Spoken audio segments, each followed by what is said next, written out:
Dear students, welcome to the business study class chapter 7।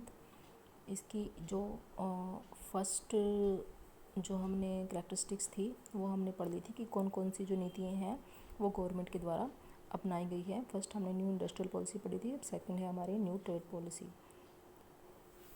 व्यापार नीति जिसे हम कहते हैं, इसका मतलब क्या है? ऐसी नीति से है जिसके माध्यम से विदेशी व्यापार को नियंत्रित किया जाता है। नई व्यापार नीति के कुछ मुख्य बिंदु निम्नलिखित हैं। मतलब इसमें नई व्यापार नीति में जो है क्या क्या चेंज किए गए गवर्नमेंट के द्वारा वो है इसमें। फर्स्ट है, कुछ ही मदों को छोड़कर शेष सभी के आयात निर्यात पर लगे प्रतिबंधों को समाप्त कर दिया गया। कि पहले जो है इंपोर्ट एक्सपोर्ट करने के लिए काफ़ी रिस्ट्रिक्शंस थी, लेकिन केवल कुछ ही आइटम्स को छोड़कर बाकी सबको इस चीज़ से फ्री कर दिया।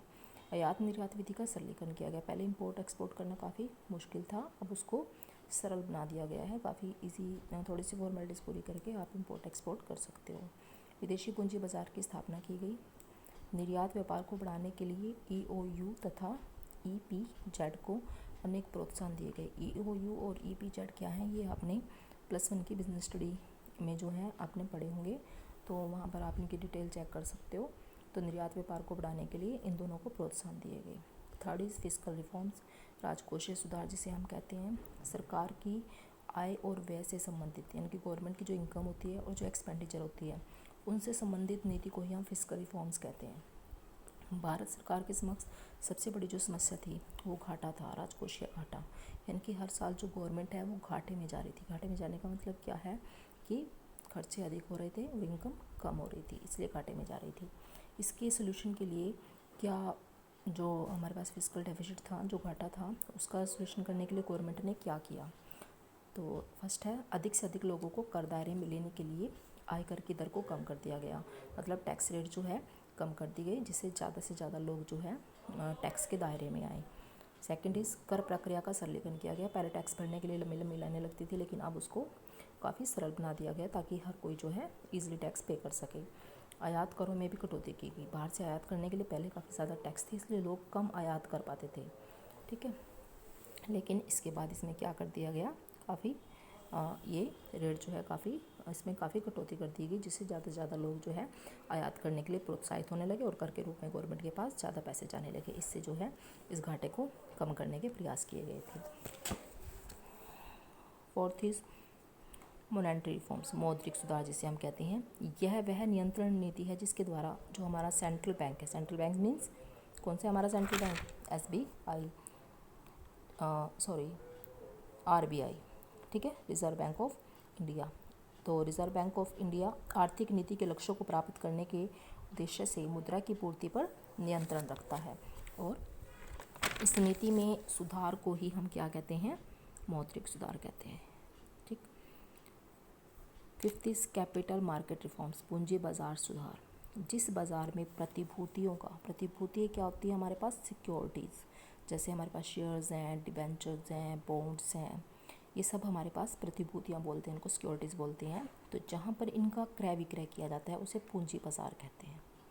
ठीक है, ये आपके बिजनेस में भी आएगा, वहाँ अच्छे से डिटेल में हम रीड करेंगे इसको। सेकंड सेमेस्टर में आएगा ये आपका, फर्स्ट सेमेस्टर में नहीं। तो यह बाज़ार किसी देश की अर्थव्यवस्था की दूरी होती है, यानी कि हमारा देश प्रोग्रेस कर रहा है कि नहीं कर रहा है, हमारी इकोनॉमी जो है कैसी है, वो हमें प्रतिभूतियों के क्रय यानी कि पूंजी बाजार से पता लगता है।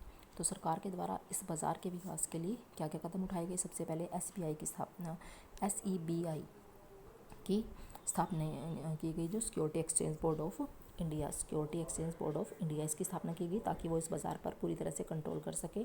और सब ब्रोकर्स का रजिस्ट्रेशन अनिवार्य कर दिया गया।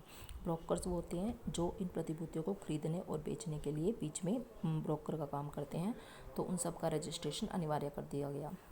Sixth is passing out the subsidies, अनुदान समाप्त करना। नकद क्षतिपूर्ति सहयोग के रूप में दिए जाने वाले निर्यात अनुदान को समाप्त कर दिया गया। इसके अतिरिक्त खाद्य व पेट्रोत्पादों पर भी अनुदान में कमी की थी। पहले जो है गवर्नमेंट सब्सिडीज़ देती थी जब आप इंपोर्ट करते थे। अगर कई बार होते थे कि बाहर से इंपोर्ट करने पर आपको जो है ज़्यादा पैसे मिल रहे हैं, ठीक है, तो गवर्नमेंट चाहती थी कि आप उसको यहीं इंपोर्ट नहीं, एक्सपोर्ट करने के लिए, ठीक है, तो गवर्नमेंट उस जो आपको जैसे वो जो डिफरेंस था जिसका आपको नुकसान यहाँ पर बेचने पर नुकसान हो रहा था और बाहर आप उसको एक्सपोर्ट करने पे आपको फ़ायदा हो रहा था, तो उस बीच वाले डिफरेंस का जो अमाउंट था वो गवर्नमेंट पे कर देती थी। ठीक है, और गवर्नमेंट कहती थी कि आप इसको अपने देश में ही सेल करो। ठीक है, तो उस कमी को गवर्नमेंट पूरा कर देती थी, उसको सब्सिडीज़ का नाम दिया जाता था। लेकिन यहाँ पर जो है उस सब्सिडीज़ को समाप्त कर दिया गया। ठीक है, और जो खाद से रिलेटेड, फर्टिलाइज़र से रिलेटेड और जो पेट्रो उत्पाद है उनसे रिलेटेड जो सब्सिडीज़ गवर्नमेंट देती थी उसमें भी कमी कर दी गई, उसको पूरी तरह से ख़त्म नहीं किया गया, कमी कर दी गई। ठीक है, तो इसका एक लास्ट पॉइंट और रहता है जो हम नेक्स्ट लेक्चर में डिस्कस करेंगे।